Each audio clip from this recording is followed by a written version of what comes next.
Yes ma'am, आप continue कर सकते हैं।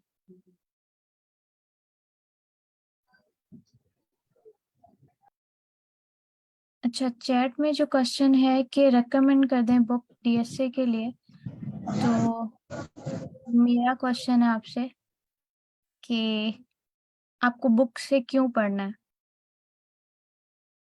Why not you are attending live sessions जिसमें आप टू वे कम्युनिकेट करके सीख सकते हैं। कुछ भी डाउट्स हो उसको क्लियर कर सकते हैं। अगर आपको नहीं समझ आ रहा है तो आप वो पूछ सकते हैं फॉर रेफरेंस। ओके, अब मुझे ये बताएं कि आपने एक बुक ली और उसमें सारे टिप्स एंड ट्रिक्स हैं, सब मेंशन है कि आप किस तरह एक पहाड़ की चोटी सर कर सकते हैं, टॉप ऑफ द माउंटेन आप जा सकते हैं। सारी टिप्स एंड ट्रिक्स, सारे रूल्स, सब कुछ, सारी इंस्ट्रक्शंस। और एक चीज आपको ये बताई जाए कि आप कैसे प्रैक्टिस करें, डेली थोड़ा थोड़ा चढ़ने की कोशिश करें, गिरेंगे, चोट लगेगी, फिर दोबारा कोशिश करें, फिर चढ़ें। और फिर बताया जाए प्रैक्टिकली कि अच्छा आप इस तरह से करेंगे तो आपकी ग्रिप अच्छी होगी और आप गिरेंगे नहीं, आप ज्यादा जल्दी पहुंच जाएंगे ऊपर। तो इनमें से कौन सा तरीका ज्यादा बेहतर है कि आप वो इंस्ट्रक्शंस बुक की पढ़ लें, तब आप ज्यादा अच्छे तरीके से पहाड़ की जो बिल्कुल टॉप है उधर जा सकेंगे, या आप प्रैक्टिस से जा सकेंगे?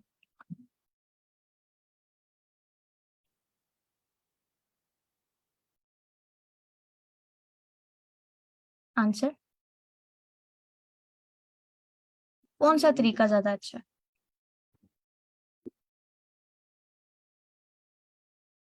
पे आवाज नहीं आ रही मुझे।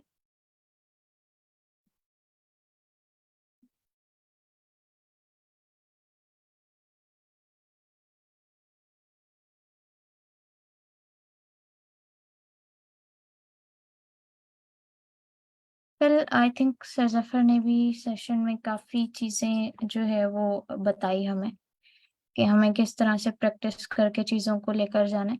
तो अगर हम अपना टाइम बुक्स, रेफरेंसेस, नोट्स बनाने और उसमें जाया कर देंगे ना, तो इससे बेहतर ये होता है कि आप प्रैक्टिस करें चीजों को। जितना आप प्रैक्टिस करेंगे ना, उतने आपको पता चलेगा कि अच्छा इसमें इतने एरर्स आ गए हैं, मुझे उसको कैसे हैंडल करना है। फिर सर्च करें, फिर उसको ढूंढें और फिर उसके ऊपर काम करें, बजाय इसके कि जो चीज लिखी है आप उसको पढ़ें।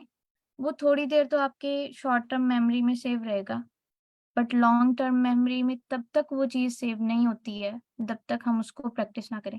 आप लोगों ने सुना होगा ना कि हमें बचपन में कहा जाता था कि जो भी आपके लॉन्ग टर्म मेमोरी में आपने सेव करना है उसको याद करके लिखें। याद करते रहे, लिखते रहे। लिखने से क्या होगा, आपकी प्रैक्टिस हो जाएगी। प्रैक्टिस होगी, आपके हाथों को पता होगा अच्छा ये चीज मैंने ऐसे लिखी थी, तो मेरे माइंड में वो सेव हो गई है लॉन्ग टर्म के लिए। तो प्रैक्टिस बहुत जरूरी है। अगर आप कोई बुक पढ़ना चाह रहे हैं, मैं ये नहीं कह रही कि बुक पढ़ना बहुत ही कोई गलत बात है, आप पढ़ें, पढ़ सकते हैं, लेकिन अपना मेनली फोकस आप प्रैक्टिस पे रखें।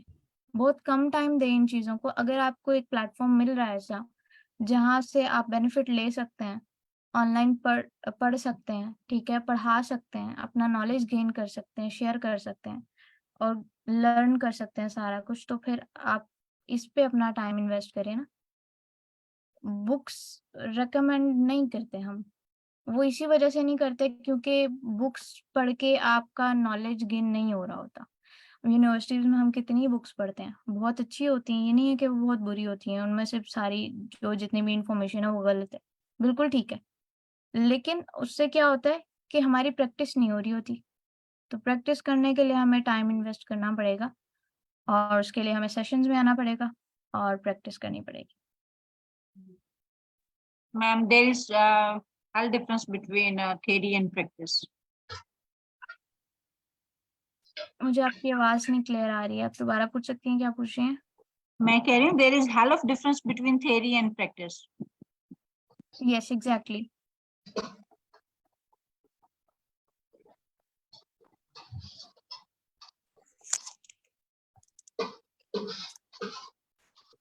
मैम, आपने एक्सप्लेन किया, तो यहाँ पे मैं भी अपना पॉइंट ऑफ व्यू शेयर करती चलूँ, क्योंकि हम लोगों की जो कोडिंग है वो प्रैक्टिस बेस एक एक्टिविटी है, ये जितना हम प्रैक्टिस करेंगे उतनी ही हमें जो है इसकी समझ आएगी। जैसे कार की ड्राइविंग की अगर हम लोग बुक्स पढ़ें तो हम ड्राइव नहीं कर सकते अनलेस कि हम लोग जो है वो प्रैक्टिकली खुद कार ड्राइव करके ना सीखें, वो सारी हर्डल्स हम लोग खुद फेस ना करें, हम लोग वो नहीं कर सकते।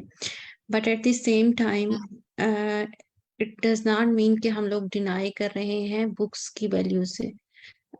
हम लोग पढ़ सकते हैं डेफिनेटली, बस जो इशू अभी जिसकी वजह से हम लोग ये अपना पॉइंट ऑफ व्यू दे रहे हैं कि बुक्स नहीं रीड करनी चाहिए, वो काफी आउटडेटेड भी हो जाती हैं। ऑल्दो डेटा स्ट्रक्चर्स तो आउटडेटेड नहीं होते, लेकिन फिर भी उनमें जो कॉन्सेप्ट्स एंड टेक्निक्स किसी एल्गोरिदम को करने की है वो आउटडेटेड हो सकती हैं।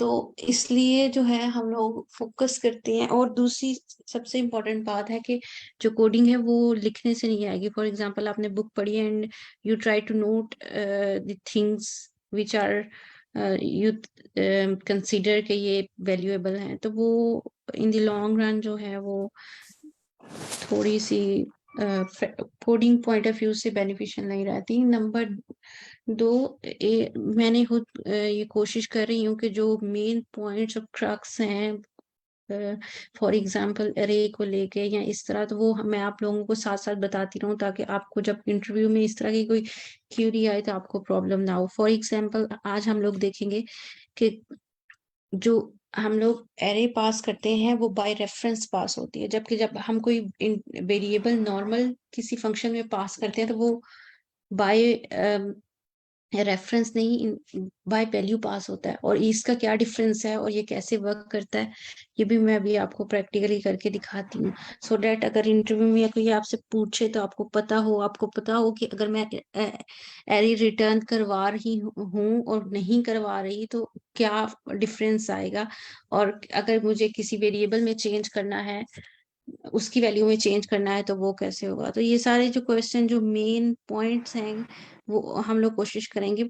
और फिर मैं ये एक डिस्क्लेमर दे दूं कि इसका ये मतलब नहीं है कि हम बुक्स की इम्पोर्टेंस से डिनाई कर रहे हैं। अगर आप में से कोई पढ़ना चाहता है, डेफिनेटली अगर किसी ने बुक लिखी है तो वो कोई बहुत एक्सपीरियंस्ड बंदा होगा, एटलीस्ट हम लोगों से तो ज्यादा एक्सपीरियंस होगा जिसने पूरी एक बुक लिखी हुई है। वो अगर किसी का पर्सनल इंटरेस्ट है, उसको बुक्स पढ़ने में इंटरेस्ट है, तो वो भी एक्सप्लोर कर सकता है। मगर ये अप्रोच क्योंकि हम लोगों को ठीक लगती है तो इसलिए हम लोग इसको फॉलो कर रहे हैं। आप अम, अगर कुछ और अप्रोच यूज करना चाहें तो it's completely up to you.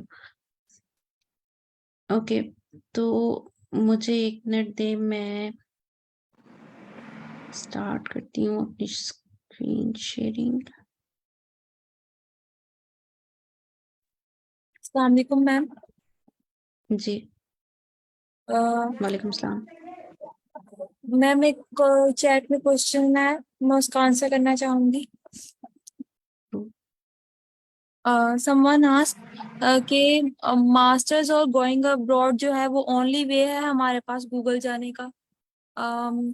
अगर मैं बात करूँ सर जफर ऐसे कहते हैं कि जो बाहर की कंट्री में जाने के लिए बेस्ट और इजी वे जो आपको मिलता है ना, पॉसिबल सॉल्यूशन, वो है स्टूडेंट वीजा। ठीक है ना, जिसके लिए आपका अगर आप चाहते हैं कि आप फुली फंडेड स्कॉलरशिप्स पे जाएं तो मोस्टली स्टूडेंट्स जो है ना वो वहाँ पे पीएचडी के लिए जो अप्लाई करते हैं। सेकेंड थिंग जो है वो गूगल जाने के लिए मोस्टली चीज जो आपको आनी चाहिए वो है कोडिंग। एंड वो कोडिंग कहाँ से आ सकती है, आपको लीड कोड से आ सकती है। गूगल जो है वो पाकिस्तान अभी आजकल अगर आप देखें फिलहाल मुल्क के हालात, तो अभी ऐसा पॉसिबल नहीं है कि वो जो लोग हैं वो यहाँ पाकिस्तान आए और यहाँ पे हायर करें। हमें सबसे पहले क्या करना है, हमें अपने स्टूडेंट्स को जो है ना वो आउट ऑफ कंट्री भेजना पड़ेगा, जिससे लोगों को पता लगे कि पाकिस्तानियों में भी गट्स है और वो कर सकते हैं। जिसके बाद जो है वो कुछ यहाँ पे भी कंपनी ऐसा कुछ बनाने का सोचा जा सकता है। होप सो आपके क्वेश्चन का आंसर आपको मिल गया हो। अस्सलाम वालेकुम। Thank you so much. मैं कुछ बात कर सकता हूँ जी? जी जी जरूर। जी सर। क्या हाल है जी? Thank you everyone for letting me in. अच्छा, मेरा नाम जवाद है। बेसिकली आज से मैंने ज्वाइन किया है। सो आई वाज वंडरिंग कि इफ आप मुझे बता दें कि कुछ थोड़ा सा हल्का सा intro in the sense that एक तो कौन सी लैंग्वेज लेके चलेंगे हम लोग for doing these DSAs, and secondly हम लोग का जो अभी तक क्या कवर हो चुका है, because my background is that basically I am a marketing graduate from मोनाश university, और मैंने जो है अभी पिछले कोई 2-3 महीने से almost I guess self learn करा था पाइथन। तो उसमें मैंने मतलब I would say in my view intermediate level तक तो थोड़ा बहुत सीख लिया है, बट ऑब्वियसली उसके बाद फिर मैंने DSAs की तरफ मैंने अपना फोकस करने की कोशिश की, तो वो ऑब्वियसली बहुत टफ मुझे लगा, इसलिए मैंने ज्वाइन यहाँ पे किया। तो बस मुझे थोड़ा सा बता देंगे कि एक तो पाइथन में होगा, कुछ पाइथन के अलावा जो मुझे आती नहीं है ना, हल्का फुल्का जावास्क्रिप्ट आता होगा बट आता नहीं मुझे, उसके अलावा दूसरी लैंग्वेज नहीं आती। अच्छा, so welcome to I Code Guru first of all. और दूसरा जो है, हम लोगों ने अभी ये फर्स्ट वीक चल रहा है, ये किसी का माइक जो है वो अनम्यूट है, वो काइंडली म्यूट कर लें। सो हम लोग जो है वो ये फर्स्ट वीक चल रहा है डेटा स्ट्रक्चर्स एंड एल्गोरिथम का, और इसमें हमारा जो अभी तक हम लोगों ने एरेस और सेट्स को देखा था, लेकिन हम लोगों ने उसकी उतनी डिटेल देखी थी जितनी हम लोगों को नीडेड है, हम लोग उसमें एक्स्ट्रा नहीं गए। लेकिन जो वेरी फर्स्ट लेक्चर था उसमें हम लोगों ने डेटा स्ट्रक्चर और उसकी बेसिक डेफिनेशन, कौन कौन से उसमें डेटा स्ट्रक्चर्स एग्जिस्ट करते हैं और ये सारी चीजें देखी थी। As far as language is concern, बहुत सारे लोग इस बारे में कंफ्यूज हैं कि हम लोगों को DSA सीखने से पहले कोई लैंग्वेज आनी चाहिए। although it's this thing is true, लेकिन हम लोग जो है वो लैंग्वेज डिपेंडेंट कोडिंग नहीं करते। हम लोग जो है, फॉर एग्जांपल मैं आपको शायद पाइथन और जावा दोनों एट सेम टाइम पे दिखा रही हूँ, या फिर C++ भी साथ ही दिखा रही हूँ, तो वो हम लोग उस पे वो नहीं करेंगे। हम अल्टीमेट टारगेट हमारा जो है वो एल्गोरिदम या फिर प्रॉब्लम को सॉल्व करना है, एल्गोरिदम बिल्ड करना है, इंस्टेड ऑफ के हम लोग जो है वो ऐसी चीज पे स्टक हो जाए जिसके बाद हमारी जो है वो प्रोसेसिंग थोड़ी सी, सीखने की कैपेबिलिटी थोड़ी सी स्लो हो जाए। जो लैंग्वेज है वो हम साथ साथ सीखेंगे, ठीक है। वैसे तो पाइथन के अलग से कोर्सेज चलते भी हैं आई कोड गुरु पे, अगर किसी को कोई इस तरह का इशू आ रहा है तो वो क्लासेस ले सकता है, लेकिन मैं रिकमेंड करूंगी कि हम लोग साथ साथ सीखेंगे। जब फॉर एग्जाम्पल अगर मैं आज आपको एरे कराती हूँ और मैं उसमें आपको बता रही हूँ कि एरे से अगर डेटा फेच करना है तो हम लोगों को एक लूप लगाना पड़ेगा, और अगर मैं वो लूप लगा रही हूँ तो इट्स बेटर कि आप मेरे साथ ही वो लूप सीख लें और उस प्रॉब्लम को हम लोग उधर ही सॉल्व कर दें, और जो इंस्टेड के आप अलग से लैंग्वेज की तरफ मूव करें और फिर आप लूप सीखें और फिर आपको पता ना हो प्रैक्टिकली मुझे इसे कहाँ यूज करना है। तो हमारी अप्रोच जो है वो DSA और लैंग्वेज दोनों इकट्ठी हम लोग सीख रहे हैं। आल्दो पाइथन के अलग से कोर्सेज चल रहे हैं आईकोड ग्रुप पे। अभी आपकी कोई क्यूरी है तो आप पूछ सकते हैं।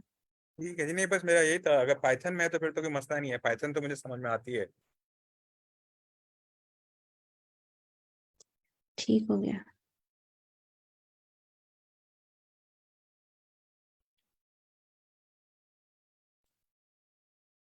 ओके, मुझे आप एक मिनट दें, मैं अपनी स्क्रीन शेयर करती हूँ।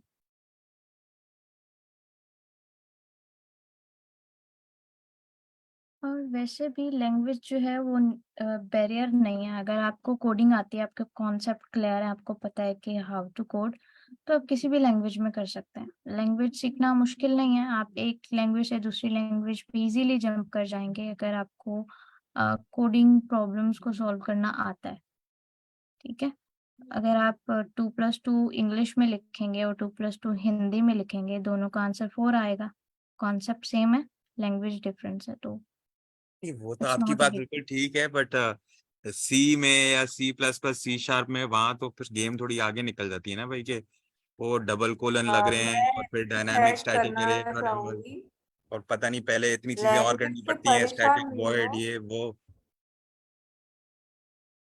मैं कुछ ऐड करना चाहूंगी कि लैंग्वेज से परेशान ना हो। जब आप 50 लीड कोड कर लेंगे ना तो आप कोई भी लैंग्वेज कर सकते हैं, ये मेरा एक्सपीरियंस है। Thank you. Okay, जी, understood. Thank you.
Hello.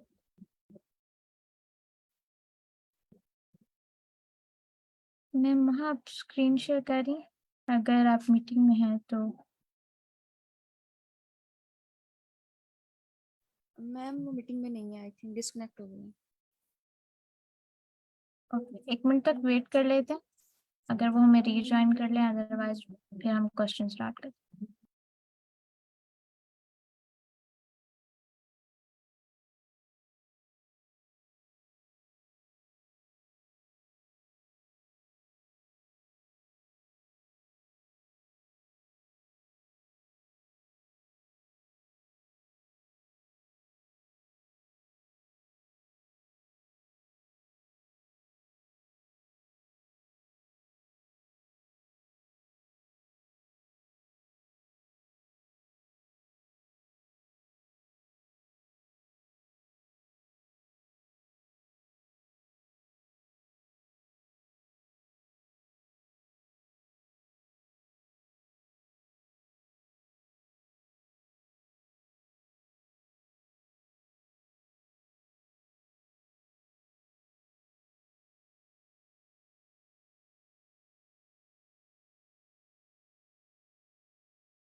Okay, उनका इंटरनेट इशू है तो वो आ जाती हैं थोड़ी देर तक।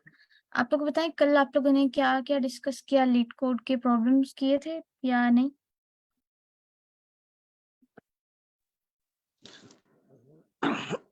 मैम कल तो सर जफर साहब का सेशन चल रहा था बस। ओके ओके, ठीक है, मैं करती हूँ अपनी स्क्रीन शेयर।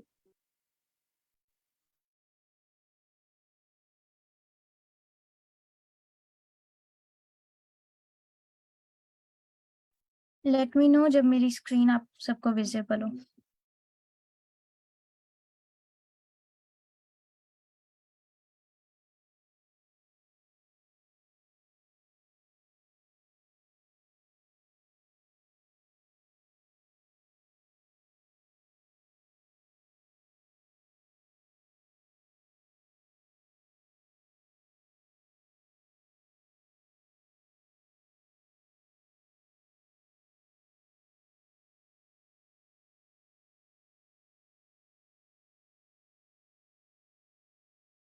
जी, विजिबल है स्क्रीन? Yes ma'am. हाँ जी, नजर आ रही है। ओके, अच्छा, हम रैंडम कोई भी लीड कोड का प्रॉब्लम कर सकते हैं, ठीक है। हमें स्टार्ट इजी से करना चाहिए, तो वो थोड़े इजी लेवल के क्वेश्चन होते हैं, इजीली अंडरस्टैंडेबल होते हैं और आसानी से सॉल्व हो जाते हैं। Then we will move to medium and hard. Mostly हमारे जो इंटरव्यूज होते हैं उसमें इजी और मीडियम से क्वेश्चन लिए जाते हैं, जो भी बिग टेक के इंटरव्यूज होते हैं, कोडिंग राउंड्स होते हैं, और हार्ड बहुत ही कम। ठीक है, तो हमारा मेनली फोकस इन्हीं प्रॉब्लम्स पे होता है जो मीडियम और इजी होता है। तो इसको समझते हैं। हमारा प्रॉब्लम नंबर 136 है, सिंगल नंबर, और इसका जो गिवन हमें स्टेटमेंट है, सबसे पहले उसको अंडरस्टैंड करते हैं। Given a non empty array of integers, जो कि नम्स के नाम से आपको नॉन एम्प्टी इंटीजर की एक एरे दी गई है। एवरी एलिमेंट अपीयर ट्वाइस, सारे एलिमेंट्स 2 दफा आएंगे, एक्सेप्ट फॉर वन, कोई एक एलिमेंट ऐसा होगा जो एक बार आएगा, और हमें वही एक एलिमेंट फाइंड करना है जो कि रिपीट नहीं हुआ है, जो कि यूनिक है। Find that single one. You must implement a solution with a linear runtime complexity. अच्छा, complexity is most important है, इसको हम डिस्कस करेंगे। जैसे जैसे प्रॉब्लम सॉल्व करते जाएंगे वैसे वैसे ही कॉम्प्लेक्सिटीज डिस्कस करते जाएंगे। लेकिन ये थोड़ा सा मुश्किल हो सकता है जिसको फर्स्ट टाइम कॉम्प्लेक्सिटीज का पता है, तो एक सेक्शन हम इसके लिए रख लेंगे। कल कॉम्प्लेक्सिटीज का सेशन रख लेंगे जिसमें हम सारी ओवरऑल कॉम्प्लेक्सिटीज क्या होती हैं, कैसे होती हैं, वो डिस्कस कर लेंगे। ठीक है, और हमें उनका ख्याल कैसे रखना है, क्योंकि इन्हीं से हमारा कोड जो है वो एफिशिएंट होता है। Use only the constant extra space. Okay, 2 तरह की होती है, एक स्पेस कॉम्प्लेक्सिटी होती है, एक टाइम कॉम्प्लेक्सिटी। अब कुछ यहाँ पे हमें टेस्ट केस यानी एग्जांपल्स दे दी गई हैं। एग्जांपल नंबर 1 में वो कहता है कि हमारे पास इनपुट है नम्स के नाम से, उसमें 2, 2 एंड 1 है। अब हमें यहाँ तो दिख रहा है कि 2 डबल टाइम्स है, बट 1 एक ऐसा नंबर है जो सिंगल टाइम आ रहा है, और हमें वो देना है एज अ आउटपुट। हमारा आउटपुट 1 आना चाहिए। अब अगर हमें सेकंड एग्जांपल की तरफ आऊं, तो यहाँ पे 4 एक ऐसा नंबर है जो कि सिर्फ एक बार आ रहा है, बाकी सारे रिपीट हो रहे हैं। ठीक है, 1 भी रिपीट हो रहा है और 2 भी रिपीट हो रहा है। उसके बाद थर्ड एग्जांपल पे आ जाते हैं जहाँ पे है ही एक नंबर, तो हमें सिंपली वही रिटर्न कर देना है। कंस्ट्रेंट्स आप देख सकते हैं यहाँ पे कि कितनी नम्स की लेंथ होनी चाहिए और नंबर्स कहाँ से कहाँ तक जो है उसकी लिमिट है। Each element in array pair twice, ये भी बताया कि सारे 2 दफा आएंगे, बस एक बार ऐसा होगा जो सिंगल यूनिक होगा, और उसी यूनिक को आपने फाइंड करना है। अगर प्रॉब्लम स्टेटमेंट में कोई प्रॉब्लम है तो वो बताएं। ये क्लियर है कि हमें काम क्या करना है, हमारा टास्क क्या है? सही है जी, ठीक है। ओके, अच्छा, कोड की तरफ आने से पहले हम थोड़ी सी अप्रोच सोच लेते हैं, हमारे माइंड में क्या क्या अप्रोच आ सकती हैं। लाइक एक प्रॉब्लम को हम मल्टीपल तरीकों से सॉल्व कर सकते हैं, तो क्या अप्रोच हो सकती है, हम किस तरह से यूनिक एलिमेंट गेट कर सकते हैं। डिफरेंट एल्गोरिदम से इसको किया जा सकता है, लेकिन अभी हम क्योंकि एरे पढ़ रहे हैं तो इसको एरे के तरीके से सॉल्व करते हैं। ठीक है, मेरे माइंड में जो अप्रोच है, जिस तरह से मैंने इसको फर्स्ट टाइम सॉल्व किया था, वो कैसे किया था, बाय यूजिंग एरे भी कर लिया था, यूजिंग डिक्शनरी भी कर लिया था, और भी बहुत सारे तरीके थे जिनको हम कर सकते थे। ठीक है, तो अब क्या जा सकता है कि मेरे पास एक नम्स है और मैंने आउटपुट्स यूनिक वाली लानी है, तो यूनिक एलिमेंट में कैसे गेट करूंगी। उन्होंने बताया कि आप एक्स्ट्रा स्पेस जो है वो कांस्टेंट ले सकते हैं। ठीक है, आपकी एक्स्ट्रा स्पेस जो है वो वेरी ना कर रही हो, और जैसे जैसे आपका इनपुट बढ़ता जा रहा है, लाइक 100 नंबर्स ऑफ आपके पास एरे है, और उसके अकॉर्डिंग आपकी स्पेस कॉम्प्लेक्सिटी भी बढ़ती जा रही हो, ऐसा ना हो। अब एक तरीका मेरे माइंड में जो ये आ रहा था वो ये था कि मैं एक अलग से एक एरे लूं, मैं एक एरे बनाऊं अलग से। ठीक है, राइटिंग पे ना जाइएगा। एरे मैंने बना ली, उप्स, दोबारा करते हैं। एरे मैंने बना ली जो कि अभी इनिशियली बिल्कुल एम्प्टी है, कुछ भी नहीं है। मुझे क्या करना है, मैंने एक लूप इसके ऊपर अप्लाई की, फॉर लूप, और मैंने क्या किया, 1 बाय 1 एलिमेंट्स को पिक किया और इस एरे में रखवाया। किस कंडीशन की बेस पे रखवाया, मैंने एक इफ कंडीशन लगा दी कि अगर तो मेरा जो element, for example first time मैंने 2 पिक किया, अगर तो वो एलिमेंट ऑलरेडी इस एरे में मौजूद है तो इस एरे में से उस एलिमेंट को पॉप करवा दे, अगर ऑलरेडी मौजूद है। बट इनिशियली क्या है, ये एम्प्टी है ना, इसमें कोई एलिमेंट नहीं है। तो क्या करे, जब ये एम्प्टी हो तब उसमें अपेंड कर दे। अपेंड आप लोगों ने पढ़ा होगा, अपेंड फंक्शन के हम एरे में अपेंड करते हैं, बिल्कुल लास्ट पे चला जाता है, ये पढ़ा है ना सबने 3 PM में। हाँ जी, हाँ जी। जबरदस्त। तो अब मैंने क्या किया, इनिशियली मेरे पास खाली था बिल्कुल, मैंने कहा अपेंड कर दो, ओके अपेंड हो गया। दोबारा लूप चलेगी, दूसरी बार ये किसको पिक करेगा, इस 2 को पिक करेगा, इसने पिक कर लिया। अब ये चेक कर रहा है वही कंडीशन सेम, क्या मेरा एलिमेंट अरे में है जो 2 है, क्या इससे मिलता जुलता एलिमेंट 2 मेरे पास है अरे में, ऑलरेडी है तो पॉप कर दे, मतलब रिमूव कर दे। तो इसने क्या किया, 2 को रिमूव कर दिया। हम यहाँ इरेजर यूज कर लेते हैं 2 को, अच्छा रहने देते हैं, 2 को इसने रिमूव कर दिया। अब दोबारा तीसरी बार लूप चला है, इसने 1 को पिक किया, 1 पिक कर लिया। अब इसने चेक किया क्या अरे में 1 मौजूद है, अरे में मौजूद नहीं है तो इसको रखवा दे इसमें, ठीक है। अब 2 मेरे पास नहीं है, अरे में सिर्फ 1 है मेरे पास, इसको हम रिमूव कर देते हैं। और अब मेरे पास क्या है, लूप यहाँ तक ही चलेगा क्योंकि हमारा नम्स जो एंड हो चुके। अब हमारे पास क्या बचा, 1 which is the single one, जो कि यूनिक है। अब जितनी बार भी रिपीटेटिव एलिमेंट्स आते जाएंगे, पहले तो वो ऐड होंगे फिर निकल जाएंगे, मतलब जैसे ही एलिमेंट उसके जैसे उसको दिखेगा वो उसको रिमूव कर देगा, जैसे ही दिखेगा रिमूव कर देगा, बस वो रहेगा जो कि एक ही बार आया। तो हम क्या करने वाले हैं, लास्ट पे जो हम रिटर्न कराएंगे, जो प्रिंट करवाएंगे, वो क्या होगा, एरे का जो 0th इंडेक्स का एलिमेंट, एरे के 0th इंडेक्स पे क्या पड़ा है, 1 पड़ा है ना, एरे के 0th इंडेक्स पे 1 पड़ा है, उसको रिटर्न करते हैं। या फिर एक और फंक्शन यूज कर सकते हैं, एरे को पॉप करते हैं। पॉप का मतलब भी ये होता है कि जो भी एलिमेंट पड़ा है उसको पॉप आउट कर दे। ये अप्रोच किस किस को समझ आई? मैम आखिर में पॉप क्यों करेंगे? क्योंकि हमें यूनिक एलिमेंट चाहिए जो कि हमें मिल गया। देखें, अब इस अप्रोच को ना हम दूसरी एग्जांपल पे भी रन करते हैं। कोड करने से पहले ना बहुत इंपॉर्टेंट होता है कि हमें अपनी जो अप्रोच है ना वो समझ में आ रही हो। मैं ना टेक्स्ट यूज कर लेती हूँ। ये मेरे पास एक एरे है जिसको मैंने इनिशियली बिल्कुल खाली रखा है, कुछ नहीं है इसमें। अब इस एग्जांपल को देखें, ये एग्जांपल विजिबल है, ये वाली सेकंड। अच्छा, इसको मैं रिमूव कर देती हूँ। अच्छा, अब हम देखेंगे कि मेरे पास जो है लूप में फर्स्ट ऑफ ऑल इस एलिमेंट को पिक करेगा वो जो कि 0th इंडेक्स पे पड़ गया। इस एलिमेंट को इसने पिक कर लिया, इसने अब चेक किया, इफ कंडीशन जो मेरी अप्लाई हुई है वो ये होगी कि इफ चेक करे अगर तो एरे में 4 पड़ा है, यानी ये एलिमेंट जो मैंने पिक किया 0 इंडेक्स वाला वो पड़ा है तो इसको रिमूव कर दे, अदरवाइज एल्स में आए नहीं पड़ा हुआ तो डेट मीन्स इसको ऐड कर दे। ओके, नहीं पड़ा हुआ तो यहाँ पे हम 4 राइट करके क्या करेंगे, नहीं पड़ा हुआ तो ऐड कर देंगे, अपेंड कर देंगे। अब दोबारा लूप चलेगा, दोबारा लूप चलेगा और ये 1 को पिक करेगा जो कि 1 इंडेक्स पे है। 1 को पिक किया, क्या एरे में ऑलरेडी 1 है? नहीं। नहीं है ना, रखवा दे। अब 2 की बारी है, 2 क्या ऑलरेडी है एरे में? नहीं है, 2 को भी रखवा दे। अच्छा, एरे छोटी हो गई हमारी।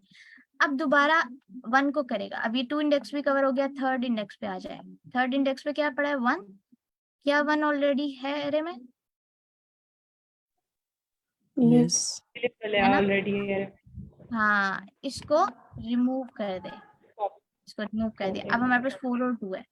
अब इसने 4th इंडेक्स वाले एलिमेंट को उठाना है विच इज 2। क्या 2 है ऑलरेडी? अवेलेबल है ऑलरेडी। हटा दे, डुप्लीकेट्स हो गए रिमूव। Yes sir. ये क्या बचा, 4 विच इज यूनिक, राइट।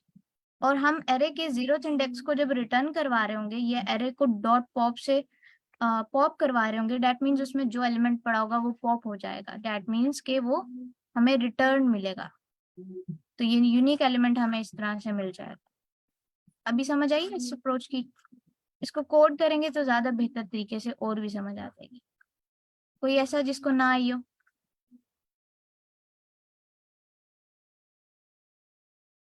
कोई भी नहीं है? ओके, जबरदस्त, फिर तो अच्छी बात है। अच्छा, अब हमने क्या लेना है, हमने एरे के नाम से एक ARR, एक एम्प्टी ले ली अपनी एरे। अब हमने फॉर लूप रन करना है ना इस पे या फिर इस पे, तो हम क्या करने वाले हैं, फॉर लूप का जो सिंटेक्स है फॉर आई इन, अब नम्स वन बाय वन हम इंडेक्सेस के साथ काम नहीं कर रहे, यहाँ पे हम एलिमेंट्स को भी पिक कर सकते हैं, ठीक है। It totally depends on you, आप रेंज के साथ काम करना चाह रहे हैं या फिर आप डायरेक्टली एलिमेंट्स को ही पिक करके चेक कर रहे हैं, तो ये आपकी चॉइस। मैम मैम दूसरी एग्जांपल फिर से रिपीट कर दें। अच्छा, दूसरी एग्जांपल सेम ऐसे ही जैसे मैंने पहले डिस्कस किया कि आप क्या करेंगे। अभी मैं इसको कोड को कर रही हूँ ना, तो हम इसके बाद भी ड्राई रन करेंगे जो सेकंड एग्जांपल पे, ठीक है, फिर आपको अच्छे से समझ आ जाए, ठीक है। तो be attentive for I in nums. अब ये जो आई है ये एक इंडेक्स है, मैं यहाँ पे कोई भी नंबर लिख सकती हूँ, लाइक आई लिखूं मैं, ए लिखूं मैं, बी लिखूं, कुछ भी। अब ये क्या करने वाला है, ये आइटरेटर है जो वन बाय वन इसको पिक करके चेक करेगा, इसको क्या करेगा, पिक करके चेक करेगा। अब मैं क्या कह रही हूँ यहाँ पे, जो मैंने कंडीशन आपको जुबानी बताई वो क्या थी, उसको हम लिख कैसे सकते हैं। इफ आई मतलब ये वाला फोर नॉट इन जो फंक्शन है उसके बैक एंड पे भी एक लूप चल रहा होता है जो चेक करता है सारे उसमें एरे में। अभी ये तो फिलहाल एम्प्टी है, इसने इसको चेक करने में ज्यादा टाइम नहीं लगेगा, कांस्टेंट टाइम में चेक कर लेगा एक ही बार में। लेकिन जैसे जैसे इसकी लेंथ बढ़ती जाएगी, इसमें एलिमेंट्स आते जाएंगे, ये क्या करेगा, एक इनर लूप अपना अप्लाई कर देगा, नॉट इन जो चेक करेगा क्या है या नहीं है, ठीक है। तो नॉट इन एरे, ये अगर नॉट इन एरे है तो आप लोग बताएंगे मैंने क्या कहा था कि जब एरे में नहीं होगा तो क्या कर दे, अपेंड कर दो। एग्जैक्टली अपेंड कर दे। तो उसके लिए हमें क्या लिखूंगी, कोई सिंटेक्स लिखवाएगा मुझे। डॉट अरे डॉट अपेंड आई, अरे डॉट अपेंड आई, एक्सीलेंट, ठीक है, अपेंड कर दे। बट एल्स कंडीशन में मैं क्या करूंगी, एल्स ड्राई अरे रन डॉट पॉप आई, यस, पॉप या रिमूव, तो हम रिमूव करते हैं, ओके। अरे डॉट रिमूव अदरवाइज रिमूव कर दें। अब इससे क्या होगा, डुप्लीकेट यहाँ पे रिमूव होंगे और जो पहली बार आ रहा होगा वो अपेंड होगा। अच्छा, उसके बाद जब सारा काम हो जाएगा, फॉर लूप से हम बाहर निकल आएंगे, तो हम क्या कर सकते हैं, हम दोनों काम कर सकते हैं। मैं इसको दोनों को लिख लेती हूँ, हम बारी बारी चेक कर लेंगे। रिटर्न, एक को हम कमेंट कर देते हैं, अरे डॉट पॉप, इसको मैं कर देती हूँ कमेंट, ठीक है, और बारी बारी इसको चेक करेंगे। अच्छा, कोड हमारा सेव हो गया। अब हम क्या कर रहे हैं, अब मैं इसको रन कर लेती हूँ पहले ताकि आसानी से हम इसको समझ सकें। ओके, अब आप इसके टेस्ट केसेस देखें। मेरे पास नम्स था, इसने आउटपुट जो एक्सपेक्टेड है सेम उसके साथ है। अभी ये एक्सेप्टेड और ग्रीन हो जाता है ना, इसका मतलब है कि सारे टेस्ट केसेस जो है वो क्लियर है, बिल्कुल ठीक है, ठीक है। अब इस पे समझते हैं कि हमारा ये आउटपुट कैसे आया, किस तरह से इसने काम किया। पहले इसको भी चेक कर लेते हैं ताकि ये वाला डाउट भी क्लियर हो जाए। इसको दोबारा करते हैं रन, और इसने इसके लिए भी एक्सेप्ट किया, ठीक है। तो कोई भी आप मेथड कर सकते हैं यूज। अच्छा, अब हम इस पे इसको रन करते हैं बारी बारी। मेरे पास एम्प्टी एरे है, ठीक है, इसको यहाँ बना लेते हैं। फॉर लूप है, हम इस लाइन पे फॉर लूप है, for I in nums, nums ये है, तो आई सबसे पहले कहाँ होगा, इधर होगा। If I not in array, बहुत सिंपल इंग्लिश की तरह समझ आ जाती है। If I not in array, I not in array, yes, तो क्या करें, इफ कंडीशन सेटिस्फाई हो गई। तो इफ कंडीशन जब सेटिस्फाई होती है तो उसके अंदर का जो काम होता है ना वो परफॉर्म हो रहा होता है। तो अंदर क्या काम परफॉर्म करना चाह रहा है, ये एरे में अपेंड कर दे आई को, तो ठीक है, हम एरे में अपेंड कर देते हैं आई को, नो प्रॉब्लम। दोबारा एल्स पे नहीं जा रहा है ये, क्योंकि अभी लूप चल रही है। एल्स पे तब आते हैं जब हमारे इफ कंडीशन फॉल्स हो जाए, और फॉर लूप से जब बाहर निकलते हैं तब रिटर्न स्टेटमेंट पे आते हैं। अब दोबारा लूप चलेगा और आई हमारा अपडेट होके 1 पे आ गया। अब 1 को ही चेक करेगा, इफ आई यानी इफ 1 नॉट इन एरे, अगर तो नहीं है तो अपेंड कर दे, ठीक है, 1 को हम अपेंड कर देते हैं। उसके बाद दोबारा लूप में जाएंगे और आई हमारा अपडेट होकर 2 पे आ गया। अब ये इफ कंडीशन है, इफ आई मतलब इफ 2 नॉट इन अरे, 2 नॉट इन अरे, यस नॉट इन अरे, अरे में अपेंड कर दो आई को। ओके ठीक है, कर देते हैं, कर दिया। अब अपडेट होके हमारा दोबारा लूप चला है, जब आई जो है वो इटरेट होके 1 पे आ गया। इफ आई यानी इफ 1 नॉट इन अरे, बट ये कंडीशन तो सेटिस्फाई नहीं होगी क्योंकि मेरे पास जो है वो अरे में ऑलरेडी है 1। तो मैं क्या करूंगी, इस कंडीशन को फॉल्स करूंगी, लाइक ऑलरेडी फॉल्स हो जाएगी, एल्स स्टेटमेंट पे आ जाती है। एल्स में क्या कह रहा है कि अगर तो ऑलरेडी आपको दिखता है कोई भी एलिमेंट दूसरी बार आ रहा है तो उसको रिमूव कर दे। ठीक है भाई, हम रिमूव कर देते हैं, इसको रिमूव कर देते हैं यहाँ से, इसको यहाँ पे क्रॉस कर देते हैं, ठीक है, रिमूव हो गया। दोबारा लूप चलेगा, तब तक रिटर्न पे नहीं आएंगे जब तक फॉर लूप एंड नहीं होता। अब यहाँ पे आ गए, मेरे पास आई है और आई में स्टोर है 2। इफ आई यानी इफ 2 नॉट इन अरे, अरे अगर अरे में नहीं है तो कंडीशन ठीक होगी, अगर तो है तो फिर फॉल्स होगी। तो अरे 2 में है ना, मतलब अरे में 2 है ना, तो फिर ये कंडीशन सेटिस्फाई नहीं होगी, दोबारा से फॉल्स हो जाएगी, एल्स पे आ जाएंगे। एल्स में काम हो रहा है अरे डॉट रिमूव आई, मतलब आई यानी कि 2 उसको रिमूव कर दे अरे में से। ठीक है, रिमूव कर देते हैं। अब हमारा नाम एंड हो गया। फॉर लूप से हम निकल आएंगे जब हमारी सारी कंडीशंस हो जाती है ना सेटिस्फाई, फिर हम फॉर लूप से निकल आते हैं क्योंकि हमारा फिर काम ही नहीं रहता इसके साथ। अब हमने क्या करना है, फॉर लूप से निकल आएंगे, यहाँ पे रिटर्न स्टेटमेंट पे आएंगे, या तो अभी क्या करेंगे, अरे में अब 4 पड़ा है सिर्फ, ये बाकी सारी चीजें नहीं है, इसको मैं हटा देती हूँ। ओके 4 भी हट गया है, इसको दोबारा लिख लेते हैं। अच्छा पॉइंटर कहाँ गया मेरा, अच्छा 4, क्योंकि 1 और 2 तो हम रिमूव कर चुके थे। अब एरे में ये जो मेरी एरे है इस पे 0th इंडेक्स पे क्या पड़ा है,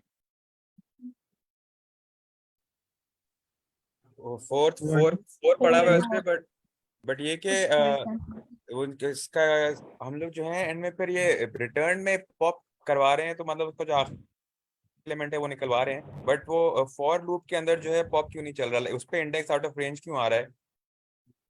क्योंकि लूप मतलब में शुरू में तो रिटर्न लिस्ट एम्प्टी होती हमेशा है, तो लिस्ट एम्प्टी में पहली ही दफा में ये वो उस पे चले जाता है मेरे ख्याल पॉप पे। तो अगर पहली ही दफा में चला जाता है तो इसलिए फिर मेरे ख्याल वो उस पे इंडेक्स आउट ऑफ रेंज आता है।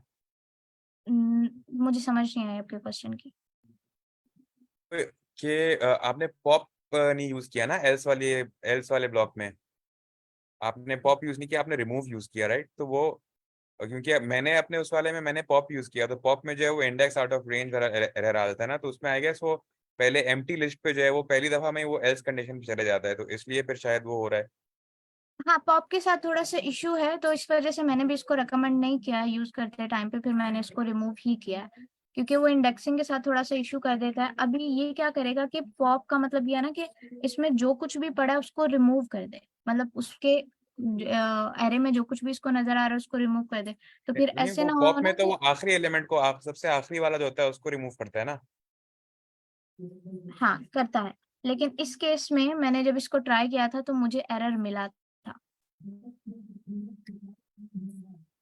इसको पॉप जब मैंने किया था तो मुझे एरर मिला था, अगर इस वो वजह मेरे से साथ मैंने भी यही हो रहा था। देखा था कि एरे में 0th एलिमेंट पे जो एलिमेंट पड़ा है फिर उसको कर दे, तो फिर इसने इसको करेक्ट कर दिया था। तो यहाँ पे हम रिमूव इसलिए यूज करते हैं कि अच्छा एलिमेंट को दिख रहा है उसी को एग्जिस्टिंग जो 2 है मुझे उसको रिमूव कर दे। अब अगर इसको मेरे से बेहतर कोई आंसर करना चाह रहा है वैसे तो तो पॉप में आप ऐसा- पॉप में आप वो भी मेंशन कर सकते हैं इंडेक्स नंबर के कौन सा नंबर वाला आइटम आपने पॉप करवाना है। अगर वो नहीं करते हैं तो फिर बाय डिफॉल्ट वो सबसे आखिरी वाला एलिमेंट करता है यूजली, मतलब हमेशा। यहाँ हमने रेंज नहीं यूज किया है इसलिए मे बी पॉप के साथ मसला है, इसको हम ट्राई कर सकते हैं, इसको ट्राई किया जा सकता है। ठीक है, यहाँ तक तो सबको समझ आ गई है ना हाँ कि नहीं, वो हमने आई कैसे थिंक वो काम। बात वही है कि वो बेसिकली आपको, क्योंकि आप वो वैल्यू से आइडेंटिफाई कर रहे हैं, इंडेक्स नंबर से आइडेंटिफाई नहीं कर रहे उसको।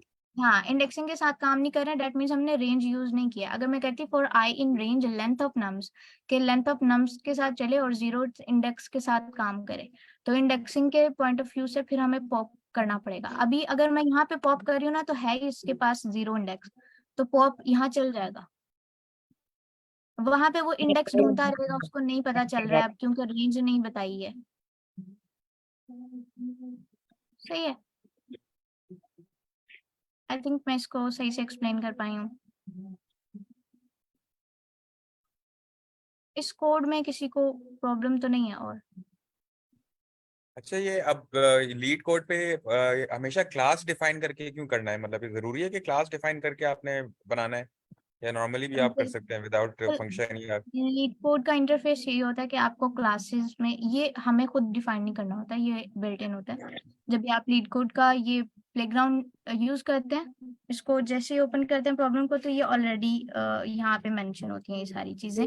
यहाँ तक आपको बस अपना कोड लिखना है, ठीक है? Classes ma'am thank you so much. Time कम है, हम एक और प्रॉब्लम सॉल्व कर लेते हैं। श्योर, ठीक है, मैं इसको स्लैक पे भी शेयर कर देती हूँ। और सही है,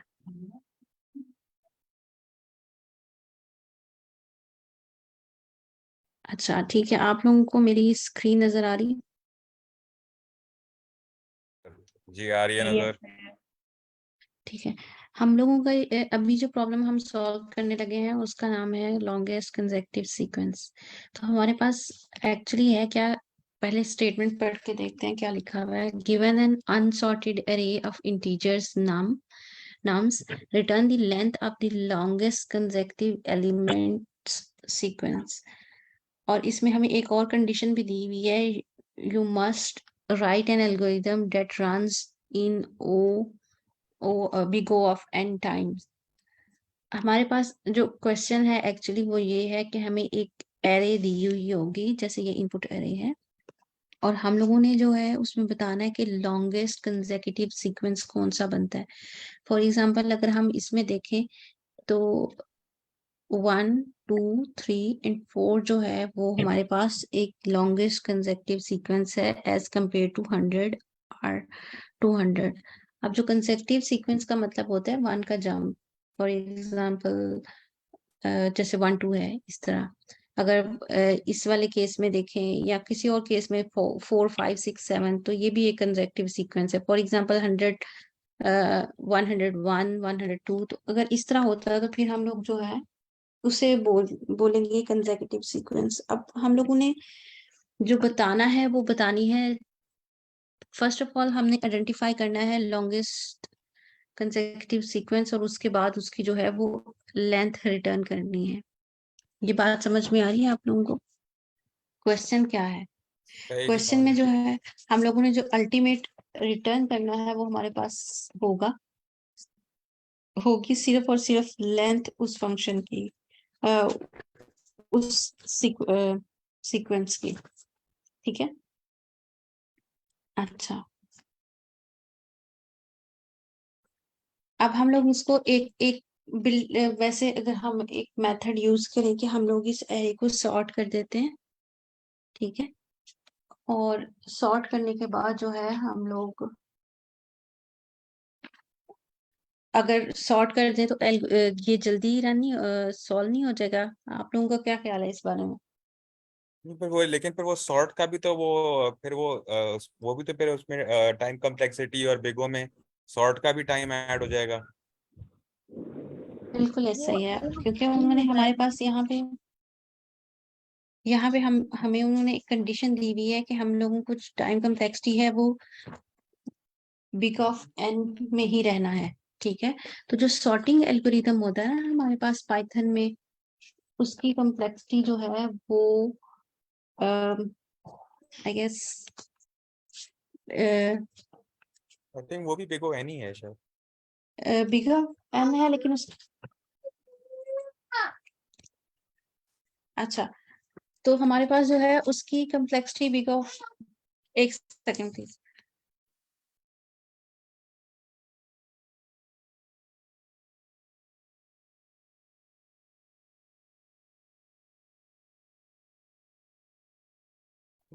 एन लॉग एन आ रही है इसकी, पाइथन की उसकी।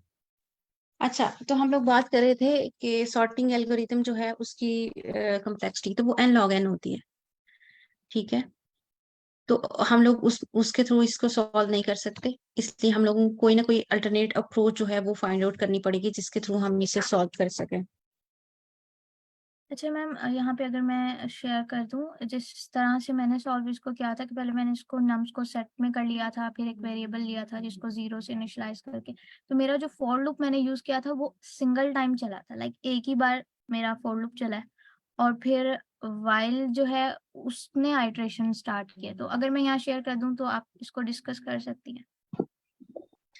जी बिल्कुल डिस्कस कर सकती हूँ, लेकिन आप चैट में शेयर कर दें, फिर उसको डिस्कस करते हैं। लेकिन ये पहले प्रॉब्लम अंडरस्टैंड करने की कोशिश करते हैं कि अब हम लोगों ने इसको सॉल्व कैसे करना है।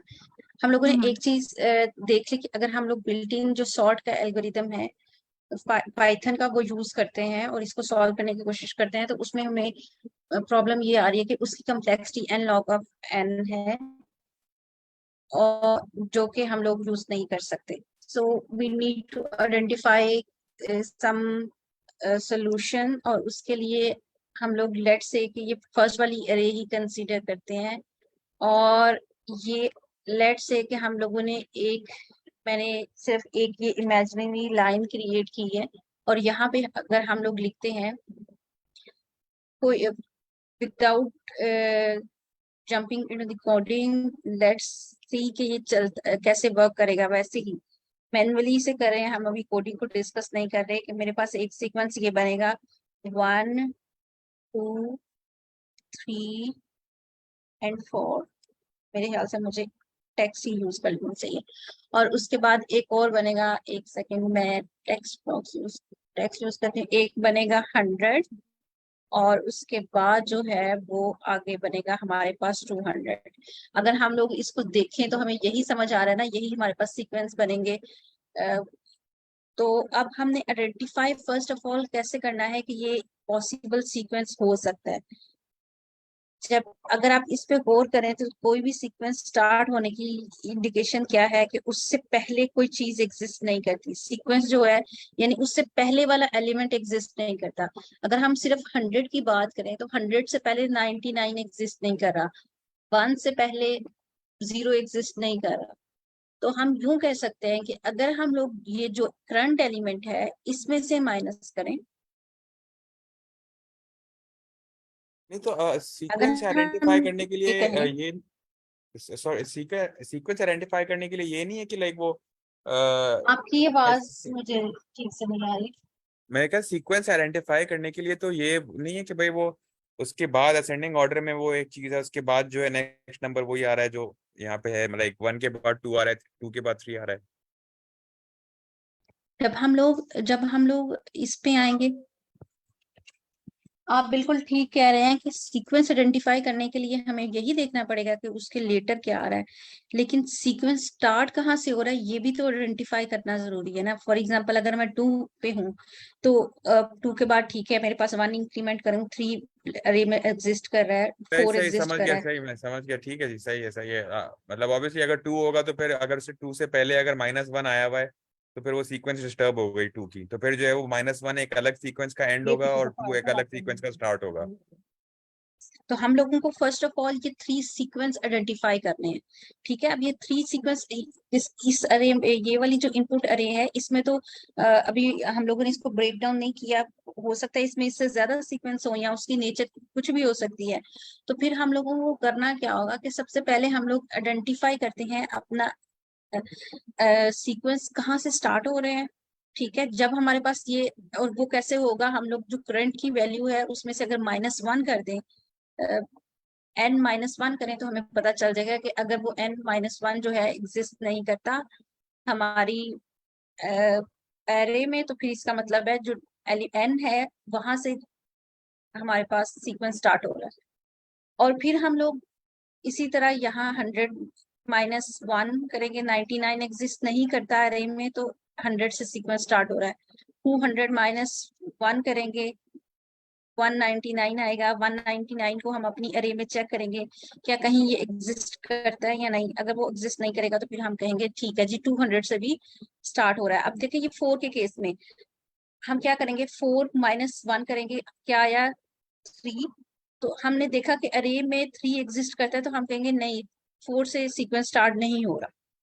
आप लोगों को ये बात समझ में आ रही? Yes ma'am. उसके बाद अब हम सीक्वेंस आइडेंटिफाई कर लिए, अब हम इस पे मूव करते हैं कि हमारे पास उस पर्टिकुलर सीक्वेंस की लेंथ कहाँ तक जा रही है। तो हम लोग हर सीक्वेंस जब एक आइडेंटिफाई होगा तो फिर उसमें +1 करते करते हम चेक करेंगे कंसेक्यूटिव सीक्वेंस है। अब आप कोई और क्वेश्चन अज्यूम करें जहाँ पे वो कंसेक्यूटिव एलिमेंट्स की बजाय उन्होंने फॉर एग्जांपल कहा हो कि every next element would be increment of let's say 3 with the previous value, तो फिर हम लोग को क्या सेम अप्रोच हम लोग यूज करेंगे। ठीक है, बस फर्क क्या होगा कि सिर्फ हम जो इसमें हम +1 करके चेक कर रहे हैं तो वहां पे जो कंडीशन होगी बस वो प्लस करेंगे, तो हम ये सेम अप्रोच से वो वाली प्रॉब्लम भी सॉल्व कर सकते हैं। तो अब हमारे पास क्या है, 1 + 1 2 एग्जिस्ट करता है, तो ठीक है अभी हम लोग जो है आगे मूव करेंगे। 2 + 1 3 एग्जिस्ट करता है, आगे मूव करेंगे। 3 + 1 4 एग्जिस्ट करता है, आगे मूव करेंगे। और अगर 4 + 1 5 एग्जिस्ट नहीं करता तो इसका मतलब है ये सीक्वेंस सिर्फ 4 तक था। ठीक है, तो उसके बाद जो है हम लोग इस सीक्वेंस को ब्रेक करके फिर नेक्स्ट सीक्वेंस जो है उसको चेक करेंगे। अभी तक किसी को कोई कंफ्यूजन है तो वो पूछ सकता है अनम्यूट करके। मीनवाइल मैं अच्छा ये कहाँ से स्टार्ट करेंगे? अच्छा ये है कि ये तो मैंने ये खुद से ड्रॉ किए है ना कि खुद से मैंने ये लिखा है 1 2 3 ये सीक्वेंस खुद से आइडेंटिफाई कर दिए। अब यहाँ पर आए तो सबसे पहले अगर हम 0 की बात करें तो 0 -1 करके हम लोग चेक करते रहेंगे। करंट एलिमेंट -1 0 -1 क्या आता है -1, तो हम चेक करेंगे कहीं -1 पूरी अरे में कहीं एग्जिस्ट कर रहा है, नहीं कर रहा तो ठीक है 0 से एक सीक्वेंस स्टार्ट होगा। ठीक है, यहाँ पे मैं लिख भी देती हूँ, एक सीक्वेंस हमारे पास 0 से स्टार्ट हो रहा है। दूसरा जैसे उसके आप वो बाद बता रही है इस तरह से, तो वैसे लग रहा है कि ये तो 2 फॉर लूप या 3 फॉर लूप्स लगेंगे इसमें तो। नहीं इसमें एक ही फॉर लूप लगेगा और जो है मैम अगर इसमें हम अभी for देखते loop हैं लगाएं कैसे काम इसमें करेगा। और अगर हमें हमारा लेट से 2 फॉर लूप लगते हैं तो मैं उसमें भी हम लोग अभी चेक करेंगे कि वो 2 फॉर लूप ये सिर्फ एक दफा जो बिग O ऑफ n है, बेसिकली इसका मतलब क्या होता है कि हर एलिमेंट जो है वो मैक्सिमम 1 टाइम जो है वो विजिट किया जाएगा।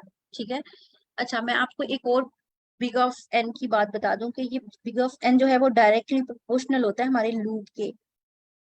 और लूप का मतलब क्या होता है कि हर एलिमेंट जैसे पिछले एग्जांपल में भी देखा था फॉर आई इन नाम्स, तो उसमें क्या था जो आई था वो और जो नाम्स था ये हर यानी जितनी नाम्स की लेंथ थी ना उतनी दफा ये लूप चला था। ठीक है, तो हम भी इन सारे एलिमेंट्स को मैक्सिमम 1 टाइम विजिट करेंगे। ठीक है, नहीं सही, अब वो अच्छा मैं कैसे समझ गया करेंगे, आपकी चाहे बात। लूप आप हमारे पास दो होंगे लेकिन विजिट हम एक दफा ही करेंगे। हाँ तो वही, क्योंकि पहले देखते वाला हैं कि लूप जो है वो वो तो कैसे एक करेंगे। दफा ही चलेगा। सही है, हम्म क्योंकि पहले वाला लूप जो है वो एक दफा वो स्टार्ट और एंड सारे एलिमेंट्स का वो मेजर कर लेगा, तो उसका तो वो कांस्टेंट हो जाएगा ना, फिर वो एक ही दफा चलेगा। बाकी जो है हाँ फिर वो जी, उसकी उस पे लेंथ के ऊपर डिपेंड करेगा लिस्ट की। तो इन ऐसा ही दैट है। केस ये पहले हम नेस्टेड भी लोग जो है ना इसको कन्वर्ट कर लेंगे इनटू सेट। कैन ठीक आई है, आस्क क्वेश्चन? और फिर उसके बाद जो है हम लोग उसके अकॉर्डिंग करेंगे। अच्छा चलें, एनीवेज अभी हम लोग उस पे भी आते हैं। तो अभी हम मेरी जो आवाज आई? उसमें क्वेश्चन था, जी जी मैं पूछ सकती हूँ क्वेश्चन? मैं ये पूछना चाह रही हूँ कि अगर फॉर लूप के बाद हम नेस्टेड लूप भी लगाते हैं तो फिर उसके बाद फर्स्ट वाला लूप तो कांस्टेंट हो गया, तो जो सेकंड लूप की कॉम्प्लेक्सिटी होगी अगर वो कांस्टेंट टाइम चल रहा है लाइक वो लीनियरली मूव कर रहा है तो फिर उसकी कॉम्प्लेक्सिटी जो है वो लीनियर काउंट होगी, तो ओवरऑल फिर हमारे पास O ऑफ n हो जाएगी। ऐसा ही है? वो देखिए यहाँ पर जो है अगर हमारे पास नेस्टेड लूप रन इस तरह करें कि जैसे आपने प्रीवियस लूप लगाया था फॉर आई इन नम्स और उसके बाद जो है नेक्स्ट वाला कोई एक और अरे है या सेम अरे पे भी आप दोबारा से एक लूप लगाते हैं यानी लूप इनसाइड अ लूप, तो इसका मतलब है जो इनर लूप है वो उतने टाइम जरूर चलेगा इनर लूप हर आइट्रेशन आउटर लूप की पे एक दफा कंप्लीट रन होगा, यानी वो big O of n square हो जाएगा। हाँ, आई आपको बात टोटली समझ में आ अंडरस्टैंड, बट ये कंडीशन के लिए हम लाइक ये पॉइंट आउट कर रहे हैं ना कि कौन सा